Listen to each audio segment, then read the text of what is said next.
اللهم صل على محمد وعلى آل محمد۔ ہم سے علی بن جاد نے بیان کیا، کہا ہم کو شعبہ نے خبر دی، انہوں نے ابو جمرہ سے نقل کیا کہ میں عبداللہ بن عباس صلی اللہ علیہ وسلم کے پاس بیٹھا کرتا تھا، وہ مجھ کو خاص اپنے تخت پر بٹھاتے، ایک دفعہ کہنے لگے کہ تم میرے پاس مستقل طور پر رہ جاؤ، میں اپنے مال میں سے تمہارا حصہ مقرر کر دوں گا۔ تو میں 2 ماہ تک ان کی خدمت میں رہ گیا۔ پھر کہنے لگے کہ عبدالقیس کا وفد جب حضرت کے پاس آیا تو اپنے پوچھا کہ یہ کون سی قوم کے لوگ ہیں، یہ وفد کہاں کا ہے؟ انہوں نے کہا کہ ربیہ خاندان کے لوگ ہیں۔ آپ نے فرمایا، مرحبا اس قوم کو، اس وفد کو، نہ ذلیل ہونے والے نہ شرمندہ ہونے والے، یعنی ان کا آنا بہت خوب ہے۔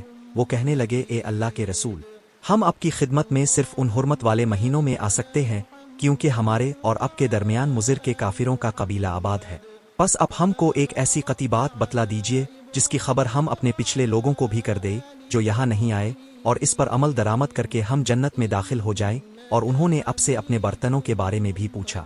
آپ نے ان کو 4 باتوں کا حکم دیا اور 4 قسم کے برتنوں کو استعمال میں لانے سے منع فرمایا۔ ان کو حکم دیا کہ ایک اکیلے خدا پر ایمان لاؤ۔ پھر آپ نے پوچھا کہ جانتے ہو ایک اکیلے خدا پر ایمان لانے کا مطلب کیا ہے؟ انہوں نے کہا کہ اللہ اور اس کے رسول ہی کو معلوم ہے۔ آپ نے فرمایا کہ اس بات کی گواہی دینا کہ اللہ کے سوا کوئی معبود نہیں، اور یہ کہ حضرت محمد اس کے سچے رسول ہیں، اور نماز قائم کرنا اور ذکر ادا کرنا اور رمضان کے روزے رکھنا اور مال غنیمت سے جو ملے اس کا 5واں حصہ مسلمانوں کے بیت المال میں داخل کرنا، اور 4 برتنوں کے استعمال سے آپ نے ان کو منع فرمایا، سبز لاکھی مرتبان سے اور کدو کے بنائے ہوئے برتن سے، لکڑی کے کھودے ہوئے برتن سے اور روغنی برتن سے، اور فرمایا کہ ان باتوں کو حفظ کر لو اور ان لوگوں کو بھی بتلا دینا جو تم سے پیچھے ہیں اور یہاں نہیں آئے ہیں۔ صحیح بخاری 53۔ ایمان کے بیان میں تمہید کتاب، باب اس بارہ میں کہ مال غنیمت سے 5واں حصہ ادا کرنا بھی ایمان سے ہے۔ ترجم الباب۔ پھر نبی کا جبرائیل کے لیے ان امور کا بیان فرمانا۔